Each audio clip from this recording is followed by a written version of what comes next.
Assalamualaikum warahmatullahi wabarakatuh. Di sini saya akan menjelaskan tentang operasi sistem dan utilitas pemrograman. Dalam operasi sistem itu terdapat sistem software yang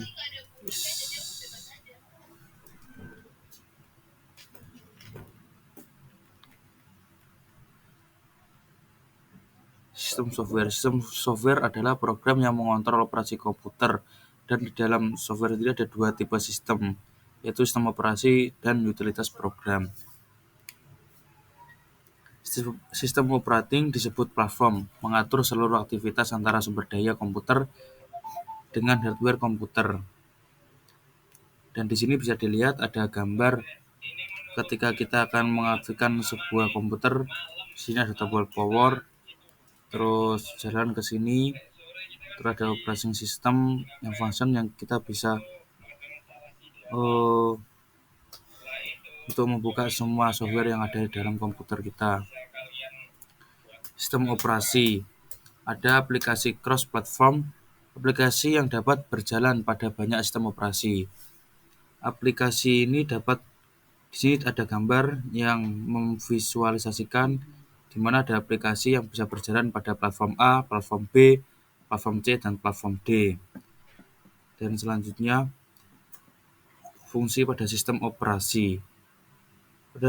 Fungsi pada sistem operasi ada yang disebut dengan booting, yaitu proses menyalakan atau merestart komputer. Di sini ada dua macam, yaitu cold boot, yaitu proses menyalakan komputer dari keadaan mati, dan warm boot, yaitu proses merestart komputer. Di sini bisa dilihat restart ini untuk menyalakan komputer atau disebut dengan warm booting, dan untuk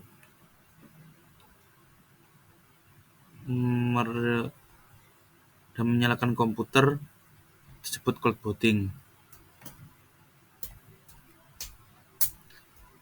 Di sini juga ada proses untuk komputer menyala. Pertama ada power supply yang mengirim sinyal listrik ke komputer sistem unit. Bisa dilihat tempatnya power supply ada di sini. Dan kedua, prosesor untuk mengakses BIOS untuk memulai menyalakan komputer. Dan ketiga, BIOS menjalankan tes yang disebut POS atau Power on Shelf Test untuk mengecek komponen mouse, keyboard, dan kartu adaptor.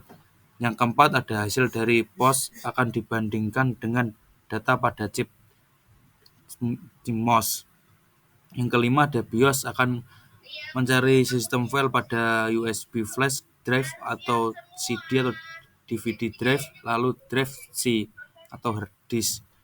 Yang keenam, ada kernel core, sistem operasi dimuat ke RAM. Yang ketujuh, ada sistem operasi memuat informasi dan menampilkan ke layar monitor. Selanjutnya ada user interface, yaitu mengatur bagaimana user memasukkan data dan instruksi dan bagaimana informasi tampilan ke layar monitor. Bisa dilihat di sini ada gambarnya.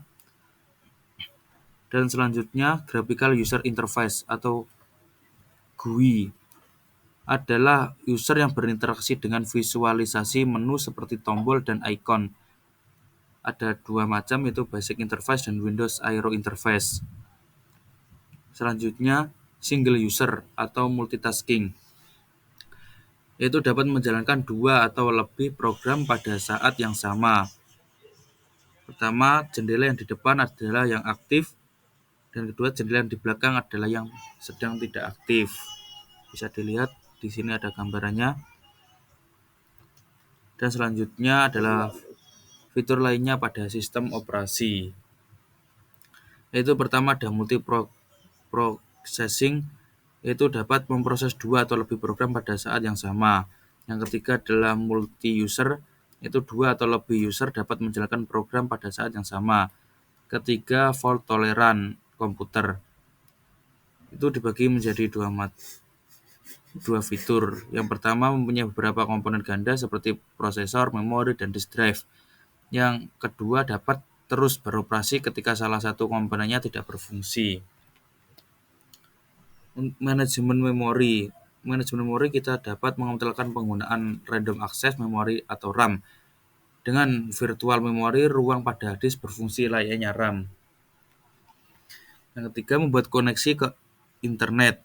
Pada Windows Vista sudah ada fasilitas Connect to a Network Wizard untuk memandu user untuk mengkoneksikan dengan ISP atau Internet Service Provider.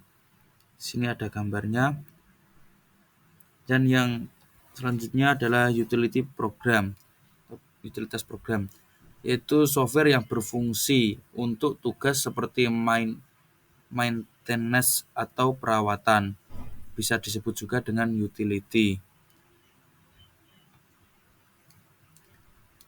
File Manager berfungsi untuk manajemen file. Search Utility mencari lokasi file pada komputer. Dan terakhir, Image Viewer menampilkan atau mengcopy dan mencetak file pada gambar. Selanjutnya adalah Personal Firewall. Itu mendeteksi dan melindungi PC dari akses uang yang tidak diizinkan. Yang selanjutnya ada Disk Scanner. Itu mencari dan menghapus file yang tidak berguna. Pada Windows terdapat Disk Cleanup untuk membersihkan file-file yang sekiranya sudah tidak terpakai lagi.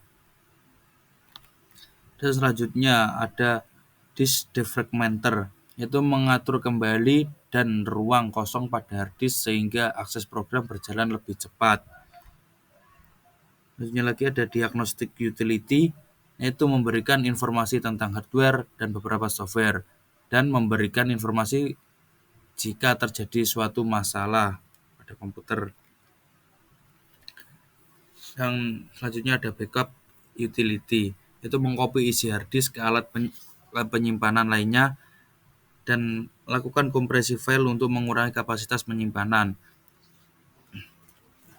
Kompres itu sama dengan kita mengurangi berapa ukuran pada file tersebut. Dan sini ada jenis-jenis sistem operasi. Yang pertama ada device dependent, yaitu hanya berjalan pada komputer khusus. Dan kedua, proprietary software. Proprietary software telah dimiliki secara pribadi dan khusus pada satu model komputer. Ketiga ada device independent, yaitu berjalan pada berbagai jenis komputer. Dan keempat, upward compatible, itu berjalan pada OS terbaru.